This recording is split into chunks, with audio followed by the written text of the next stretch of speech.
Good morning, আমি অনামিকা চলে এসেছি আজকে একটা নতুন ভিডিও নিয়ে। আজকের ভিডিওটা শুরু হচ্ছে দিদির মেয়ের সাথে। ও আর আমি একসাথে সকালবেলা বেরিয়ে গেছি। ও যাবে পড়তে আর আমি যাব অফিস। রেডি হয়ে ব্রেকফাস্ট করে সোজা চলে গেলাম অটো ধরবার জন্যে। অটোর আজকে আমি সামনে বসেছি, ও পিছনে বসেছে। দুজনে মিলে পৌঁছে গেলাম বেলঘরিয়া স্টেশন। ওই যে ও 1 নম্বরের ওই পারে যাবে আর আমার তো ট্রেন ঢুকেই গেছে, দেখতেই পাচ্ছ। সোজা ট্রেনে ঢুকে ভেতর দিকে চলে গেছিলাম। আজকে এত তাড়াতাড়ি আমি শিয়ালদা পৌঁছে গেছি যে 9টা 22-এর বজবজ লোকাল এখনও বোর্ডেই দেয়নি। তারপর সেই ট্রেন আসলো 9টা 23-24 নাগাদ। উঠে বসলাম, তারপর নামলাম লেক গার্ডেন্সে নামার সময় আজকে একটা মহিলা মানে বালিগঞ্জ থেকে ছাড়বার সময় একজন পড়তে পড়তে বেঁচেছে। কেন যে এরা দৌড়ে দৌড়ে ট্রেন ধরে আমি জানি না। যাই হোক, আমি লেক গার্ডেন্স নেমে গেছি। এবার হাঁটি পর সোজা অফিস।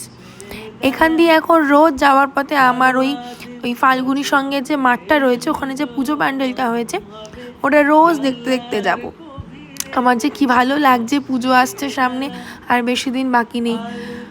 কত জামা কাপড় কেনাকাটি, ঠাকুর দেখা, ঘোরাফেরা সব কিছু। কিন্তু আরে ভাই দাঁড়াও, পুজো পরে হবে, আগে অফিসে ঢুকে 1 কাপ কফি নিয়ে বসে গেছি কাজ কমপ্লিট করতে করতে আসলো আমার পার্সেল। গতকাল রাতে দিদি আমাকে রাখি পরিয়েছে, তো রাখি পরালে গিফট তো দিতেই লাগে। তো ব্লিঙ্কিট থেকে অর্ডার দিয়েছিলাম মার্সের এই 3 পিস লিপস্টিক এর একটা কম্বো আর ফেসিস ক্যানাডার একটা নেল পালিশ কম্বো, যেখানে 4 পিস ছিল। তো নিজে হাতেই পার্সেলটা প্যাক করলাম, কারণ গিফট প্যাকিং ওরা দিতে পারেনি, অপশন ছিল না। নিজেই পার্সেলটা প্যাক করে আসলো অফিসের ফোন। পার্সেল প্যাক করি আর যাই করি, অফিসের ফোনটা সারাদিন বাজে। সারাটা দিন যতক্ষণ আমি থাকি ততক্ষণ ফোন। আর কোনো ফোন যদি আমি না ধরি না, যেই ফোন ধরুক তাকেই বলবে অনামিকাকে ফোনটা দাও, অনামিকা ম্যাডামকে ফোনটা দিন, অনামিকা ম্যাডামের সাথে কথা হয়েছে। আরে ভাই, আমি কি একাই আছি অফিসে? কিন্তু না, সবাই যে আমার সাথেই কথা বলবে। কী আর করা যাবে, এই কাজের চক্করে পড়ে না মাথার সব চুল পেকে যাচ্ছে আমার, জানো তো। মানে একটু যে আমি পার্লারে যাব সেই সুযোগটাও পাচ্ছি না। ইচ্ছা আছে আগামীকাল যাব। যাই হোক, পেটে আমার ইঁদুর ডন মারছে। সোজা লাঞ্চে আজকে ট্যাংরা মাছ আর ঢ্যাঁড়স আলু পোস্ত। আমার দিদিরা যে কী খেতে ভালোবাসে ঢ্যাঁড়স আলু পোস্ত, 2 দিন ছাড়া ঢ্যাঁড়স আলু পোস্ত। লাঞ্চ করে টক দই খেয়ে আবার বসলাম কাজে। আরে আমার যখন কাজের প্রেশার থাকে বা মাথায় যখন কোনো টেনশন থাকে, যখন কিছু থাকে, তখন আমি আমার হাতটা না অটোমেটিক আমার মুখে চলে যায়, আমি জানি না কেন। এবার বলবে তুমি নখ খাও? ইস, এত বড় মেয়ে নখ খায়? না, নখ খাই না আমি। নখের পাশে যে চামড়াগুলো থাকে না, ওগুলো দাঁত দিয়ে কেটে আমি কিছু রাখি না। দেখলে আবার আমার হাত মুখে চলে যায়। আমার টেনশন হলে, কাজের প্রেশার থাকলেই এরকম হয়। যাই হোক, আজকে একটা কাজ করেছি। কাজটা হচ্ছে তাড়াতাড়ি বেরিয়ে যাওয়া। আরে তাড়াতাড়ি মানে বেশি তাড়াতাড়ি না গো, 7টায় ছুটি হয়, সেখানে আমি 6টা 15-তে বেরিয়েছি। এই 6টা 20-র যে ডিরেক্ট ট্রেনটা আছে বজবজ নৈহাটি, ওইটা ধরবো আজকে। স্যারকে বললাম প্লিজ আজকে তো রাখি, বাড়িতে খাওয়া দাওয়া আছে, একটু তাড়াতাড়ি ছেড়ে দেবেন। দেখো আকাশটা কি সুন্দর লাগছে। আমার না এই সময়ের আকাশটা খুব ভালো লাগে। ওই আস্তে আস্তে দিনটা রাত হচ্ছে, ঠিক ওই সন্ধ্যাবেলার টাইমটা আমার দারুণ লাগে। কি আইসুদিং লাগে না? দেখেছো এই ট্রেনটা কেমন ব্যাঘাত দেয়? দেখো, ট্রেনে যখন উঠলাম তখন ছিল দিনের আলো, এখন কিন্তু বেলঘরিয়া নামলাম পুরো গুটগুটে অন্ধকার। বেলঘরিয়ায় নেমেছি আজকে বজবজ নৈহাটি না, একদম পিছন দিকে নামায়। আবার পুরো স্টেশন হেঁটে আমাকে রিক্সা ধরতে হয়েছে, কারণ তাড়াতাড়ি বাড়ি যাব। শনিবার দিন কতক্ষণে বাড়ি যাব, সে নিজের বাড়ি হোক আর দিদির বাড়ি, বাড়ি তো বাড়িই হয় না। ভাবি মানুষ কত অবিবেচক হয়ে গেছে। ট্রেন থেকে 2জন বয়স্ক লোক আর বয়স্ক মহিলা নেমেছে, তো ওনারা সিঁড়ি দিয়ে নামতে পারছে না। আমি তো আগে হাঁটছি, কোনো কারণে পিছন দিকে তাকিয়েছিলাম, তো দেখতে পেলাম যে একজন বয়স্ক লোক তার 2 কাঁধে ব্যাগ, হাতে একটা ব্যাগ নিয়ে সিঁড়ি দিয়ে রীতিমতো নামতে পারছে না, ভয় পাচ্ছে, মানে পা কাঁপছে, ওনারা দেখেই বোঝা যাচ্ছে। তা আমি আমার আগে পরে আরও কতজন লোক ইয়াং ছেলে সবাইকে দেখলাম যে যাচ্ছে, ক্রস করলো, কিন্তু কেউ ওনাকে বললো না যে কাকু ব্যাগটা দেবেন, কাকিমা ব্যাগটা দেবেন, সাহায্য করবো, হেল্প করবো।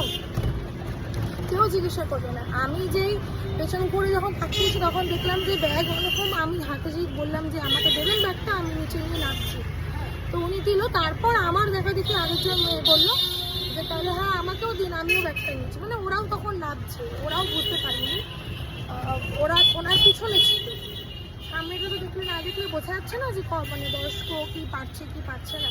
তো আমি ব্যাগটা নেওয়ার পর ওরাও ব্যাগটা নিল। আমার তো ভালো লাগলো যে কেউ তো ইনিশিয়েটিভ ছিল। আমি ভাবি আজকালকার দিনে ছেলে মেয়েদের, ইয়াং বাচ্চা ছেলে মেয়েদের মধ্যে সাধারণ কমন সেন্সটুকু নেই যে আশেপাশে লোকজন, বয়স্ক লোক দেখছি হাঁটতে পারছে না, যেতে পারছে না, তারপরও হেল্প করার কোনো নাম বংশ নেই। পেছনেও খুব সুন্দর গাছ লাগানো, দারুণ ইনিশিয়েটিভ। তুলসী গাছও আছে। হ্যাঁ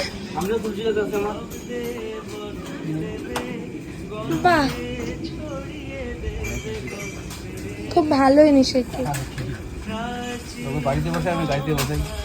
বাড়িতেও নিশ্চয়ই আছে। ঠিক আছে, আসছি কাকু।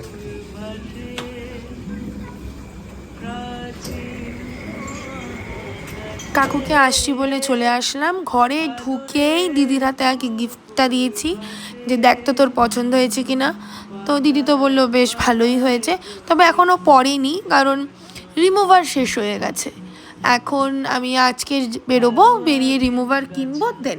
যাই হোক, দিদি বললো তোর জন্য কী যেন বেশ একটা নিয়ে এসেছিলো, ওই কর্ন, ঠিক আছে, সুইট কর্ন নিয়ে এসেছিলো। বেলঘরিয়াতে একটা কার্ট বসে, সুইট কর্নের কার্ট বসে, খুব সুন্দর করে। আর আমি কোনোদিনও খাইনি, তাই দিদি বললো আজকে তোর জন্য নিয়ে এসেছি, খা। কিন্তু আমার তরফ থেকে যদি ফিডব্যাক নাও, মোটেই ভালো না, ঠিক আছে। কিন্তু আমার দিদির মেয়ের খুব পছন্দ, দিদিরও খুব পছন্দ।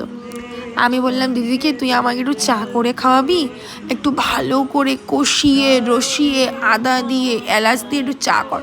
চা খেলাম। চা খেয়ে ভেবেছিলাম ওয়েডনেসডে দেখবো, কারণ নেটফ্লিক্সে দিয়ে দিয়েছে, কিন্তু ওয়েডনেসডে আর দেখা হয়নি কারণ ফোনে চার্জ ছিল না। ফোনে চার্জ বসিয়ে দিয়েছি, ওয়েডনেসডে ডাউনলোডে বসিয়ে দিয়েছি। তারপরে দিদি বললো বোন লুচি করব, ঘুগনি করেছি। তারপর লুচি করলাম, বানালাম দুই বোনে মিলে। দেখেছো আমি শুধু লুচি খেতে বসে পড়েছি। শুধু লুচি খেতে যে কি ভালো লাগে, মানে আমার তো দারুণ লাগে। লুচি আর মাংসের কিমা দিয়েছিল ঘুগনি। খেয়ে দিয়ে উঠে দিদির মেয়ে আমাকে বলছে এই বনি আইসক্রিম খাবি? আমি বললাম নিয়ে আয়। এই যে আইসক্রিম খাচ্ছে। দুজনে মিলে আইসক্রিম খেলাম। আমি তো পুরো গোটা আইসক্রিমটা খেতেই পারলাম না, দিদিকে দিয়ে দিলাম। বাকি মানে আমি খুব বেশি হলে 3 থেকে 4 কামড় খেয়েছি, বাকি দিদিকেই দিয়ে দিয়েছি। তারপরে আমরা রাতে দেখলাম সিনেমা আনটিল ডন। যাই হোক, আমরা সিনেমা দেখি। তোমাদের সাথে আবার কালকে দেখা হবে নতুন একটা ভিডিও নিয়ে। প্লিজ প্লিজ প্লিজ তোমরা আমার ভিডিওটা like, comment, follow, share and subscribe করে দাও। ভালো লাগলে বেল আইকনটা প্রেস করে দিও। Tata, good night.